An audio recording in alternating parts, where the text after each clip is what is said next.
வர்ஷினி, இந்த மாதிரி நேரத்துல சாப்பிடாம இருக்கிறதே தப்பு. அதுவும் இப்படி உன்னை ஸ்ட்ரெஸ் பண்ணிக்காத வர்ஷினி. அக்கா, என்ன சுத்தி இவ்ளோ நடந்தும் எப்படிக்கா என்னால ஸ்ட்ரெஸ் ஆகாம இருக்க முடியும்? ஏய், எனக்கு ஒரு சூழ்நிலை புரியுது வர்ஷினி. ஆனா நீ மனசை போட்டு குழப்பிக்காம பயப்படாம இரு. அந்த ஸ்ரீஜா சீக்கிரமே மாட்ட போறா. நானும் விஷாலும் ஏதாவது பண்ணி அந்த ஸ்ரீஜாவை கண்டிப்பா வீட்டை விட்டு அனுப்பிடுவோம். என்ன நம்ப வர்ஷினி.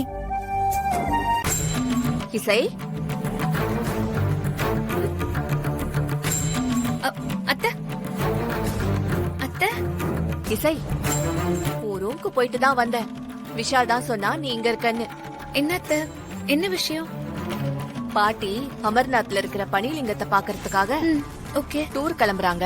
அதுக்கான ஏற்பாட்டெல்லாம் பண்ணணும். அதுக்கு நீ இருந்தனா தான் சரியா இருக்கும். அவங்க அங்க ஒரு வாரம் இருக்கிற மாதிரி கிளம்புறாங்க. நீ கொஞ்சம் வரியா? சரிங்க அத்தை.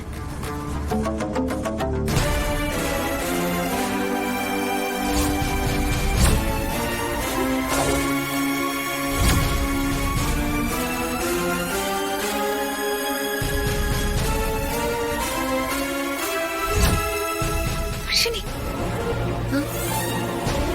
தாலி தாலி.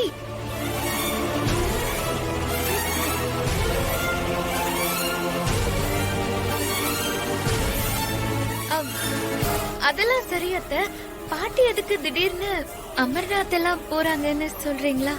இல்லம்மா, வயசாயிடுச்சு. அப்படி எல்லாம் போனா தானே அவங்க சந்தோஷமா இருப்பாங்க. சரிங்க அத்தை, அங்க பாட்டி வெயிட் பண்ணுவாங்க. வாங்க போலாம். சரி வா. வர்ஷினி, நான் வரேன்.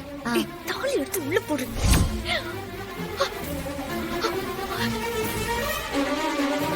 உள்ள போடு.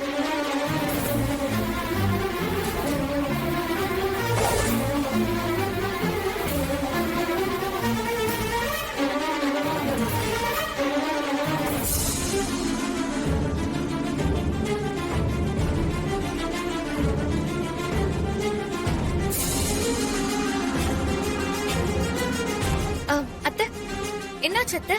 வாங்க அத்தை, போவோம். வாங்க வாங்க.